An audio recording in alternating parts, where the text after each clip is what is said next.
Hello friends, I hope सब बढ़िया होगे और अपनी एग्ज़ाम्स की प्रिपरेशन में लगे होगे।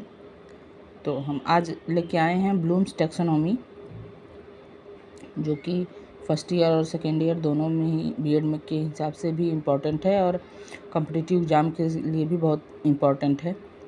सी टेट वगैरह, यूपी टेट वगैरह, जितने भी रीट वगैरह, जितने भी कॉम्पिटिटिव एग्ज़ाम हैं सभी में आता है। ब्लूम्स टैक्सोनॉमी जो है इवन प्रैक्टिकल वगैरह में भी कई बार एग्जामिनर ये क्वेश्चन कर लेते हैं कि हम किस टैक्सोनॉमी के बेसिस पे पढ़ रहे हैं या ब्लूम्स टैक्सोनॉमी क्या है। तो ये काफ़ी इम्पॉर्टेंट टॉपिक है और हर बार एग्ज़ाम वगैरह में पूछा जाता है। तो बेंजामिन ब्लूम जो है वो अमेरिकन एजुकेशनिस्ट थे। उन्होंने जो है लर्निंग ऑब्जेक्टिव का क्लासिफिकेशन किया, जैसा कि टैक्सोनॉमी वर्ड से ही समझ में आता है। Taxonomy means classification. तो उन्होंने 1956 में अपनी ये थ्योरी दी थी। लर्निंग मतलब ही होता है लर्न, यानी सीखना, कोई चीज़ सीखना, लर्न एनीथिंग। तो उन्होंने अपने क्लासिफिकेशन में दिया था 3 डोमेन दिए थे उन्होंने: कॉग्निटिव डोमेन, अफेक्टिव डोमेन और साइकोमोटर डोमेन। कॉग्निटिव डोमेन जो है वो उसको हिंदी में ज्ञानात्मक पक्ष बोलते हैं। मतलब नॉलेज, आप कोई चीज़ कैसे जो है कोई चीज़ सीख रहे हो, आपको कहीं से नॉलेज मिल रहा है और उसको आप ले रहे हो, ये सारे चीज़ें जो हैं वो कॉग्निटिव डोमेन से रिलेटेड होती हैं। इफेक्टिव डोमेन मतलब कि अगर आप कोई नॉलेज ले रहे हो और सिर्फ आपको बोल दिया जाए कि आप ये नॉलेज लीजिए, तो आप ऐसे कोई नॉलेज नहीं लोगे, उसके पीछे कुछ आपका पर्पज़ होगा। कि जैसे आपको जो है ये आप ये बीएड के लिए पढ़ रहे हो, बीएड के एग्ज़ाम्स के लिए कर रहे हो, बीएड क्लियर कर लोगे तो आप एक जॉब लोगे और अपनी लाइफ सेटल करोगे। तो इस पर्पज़ से आप पढ़ रहे हो, ये आपका ये इफेक्टिव डोमेन होगा। क्या इफ़ेक्ट उस पर, आपके ज्ञान का क्या इफ़ेक्ट होगा आपके लाइफ पे। नेक्स्ट है साइकोमोटर डोमेन। साइकोमोटर डोमेन यानी कि क्रियात्मक पक्ष। क्रियात्मक पक्ष मतलब कि आपने नॉलेज ले ली, आपका पर्पज़ भी ठीक है, लेकिन अगर आप उसमें कुछ करोगे नहीं, आपने नॉलेज लिया और आपका पर्पज़ भी फिक्स है, लेकिन आप जाके वहाँ एग्ज़ाम नहीं दोगे या फिर अपने एग्ज़ाम को, अपने नॉलेज को कहीं शो नहीं करोगे, तो आपका वो नॉलेज बेकार है। तो ये जो काम करने वाला पक्ष है वो साइकोमोटर डोमेन से आता है, इसको क्रियात्मक पक्ष भी बोलते हैं। अब आप स्क्रीन पे देख रहे होगे कॉग्निटिव डोमेन को हमने फर्दर 6 पार्ट्स में डिवाइड किया हुआ है। मतलब हमने नहीं, ब्लूम्स ने ही किया हुआ था, हमने इसको लिखा हुआ है बस। तो आप उसको टॉप टू बॉटम देखेंगे तो सबसे पहले नॉलेज आता है, नॉलेज मतलब ज्ञान, फिर कंप्रिहेंशन समझबूझ, एप्लीकेशन अनुप्रयोग, एनालिसिस विश्लेषण, सिंथेसिस संश्लेषण, इवैल्यूएशन मूल्यांकन। मतलब आप पहले किसी चीज़ का नॉलेज लेते हो।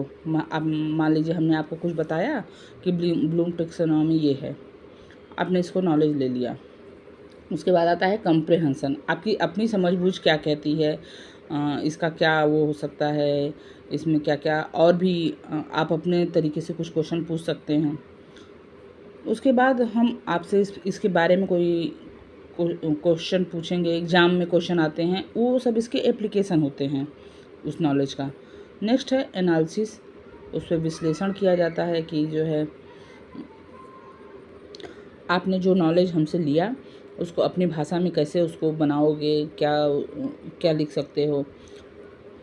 फर्दर सिंथेसिस, उसको अपने भाषा में आप बनाओगे और वो एग्जाम में लिखोगे।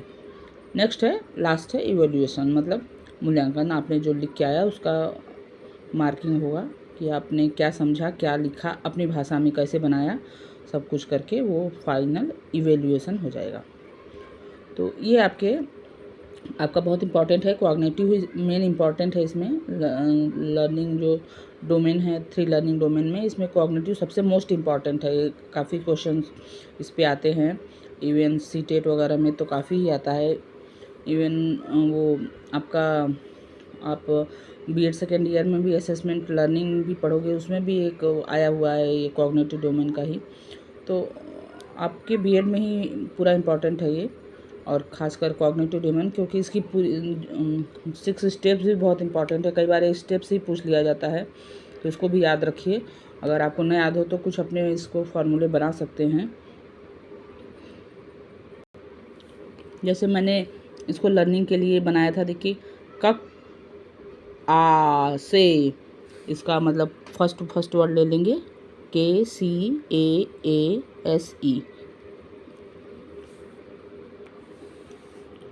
हो गया कक आ से।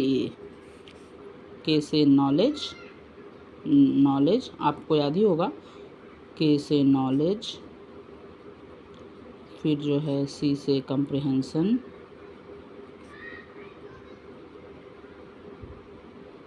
फिर ए और ए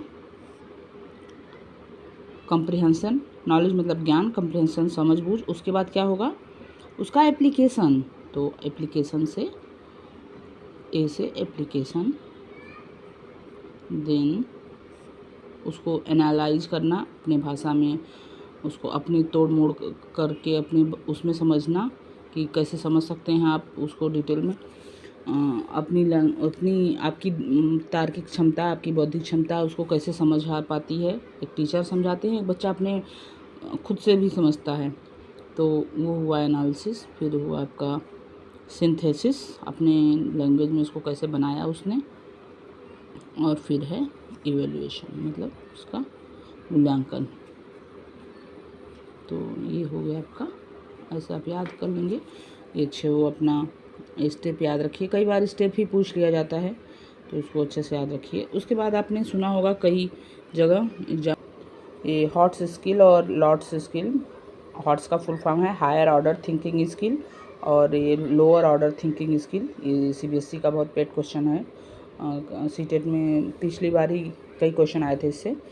तो आपके हायर ऑर्डर थिंकिंग स्किल और लोअर ऑर्डर थिंकिंग स्किल, जैसे आपको नॉलेज कुछ दिया गया, जैसे मैंने ही आज ब्लूम टेक्सोनॉमी बोला, तो आपको नॉलेज दिया, तो मैं इसमें एफर्ट डाल रही हूँ, आप क्या केवल सुन रहे हैं।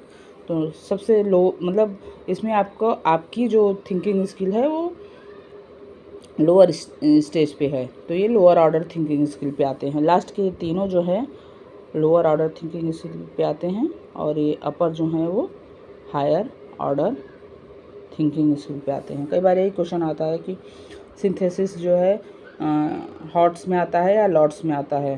तो आपको अगर ये पता रहेगा कि ऊपर के तीनों जो है हॉट्स में आते हैं और नीचे के तीनों लॉट्स में आते हैं, तो आप कर लोगे क्वेश्चन, आपका डायरेक्ट क्वेश्चन होगा और सही हो जाएगा। अब उसके बाद हम आते हैं second, affective domain. Affective domain जो होता है वो भावात्मक पक्ष होता है, कि जैसे आप कोई नॉलेज ले रहे हैं तो किस पर्पज़ से ले रहे हैं, क्यों ले रहे हैं। अगर आपको टीचर अप्रिसिएट करे, प्रोत्साहित करे, आपकी लिए क्लैपिंग करवा दे, तो आप उससे खुश हो जाओगे और तेज़ी से उस पर नॉलेज लेने लगोगे। ये आपका हो गया इफेक्टिव डोमेन, वो आपको इफेक्ट कर रहा है। नेक्स्ट है साइकोमोटर डोमेन, मतलब क्रियात्मक पक्ष। आप उस पर कर क्या रहे हो, जैसे हमने आपको नॉलेज दिया, आपने नॉलेज ले लिया, पर्पज़ है कि हाँ हमको जॉब पाना है, लेकिन आप एग्ज़ाम देने ही नहीं गए, तो फिर वो कोई साइकोमोटर डोमेन उसका मतलब नहीं रहा, फिर आपका क्रियात्मक पक्ष वहाँ नील रहा, जीरो रहा। तो उसके लिए आपको अपना हाथ पाँव हिलाना पड़ेगा और उसको कुछ करना पड़ेगा, तब जाके आपका नॉलेज जो है फ्रूटफुल होगा। तो ये थी ब्लूम्स टेक्सोनॉमी। आपके कॉम्पिटिटिव एग्ज़ाम्स में, बीएड एग्ज़ाम्स में इसी में से आता है, और आप अच्छे से तैयार करके इसको लिख सकते हैं अपनी लैंग्वेज में, और इसको अच्छे से तैयार करिए। उसके बाद मैं फिर नेक्स्ट टॉपिक में लेके आऊँगी और उसको फिर हम लोग एंजॉय करेंगे। तब तक के लिए धन्यवाद।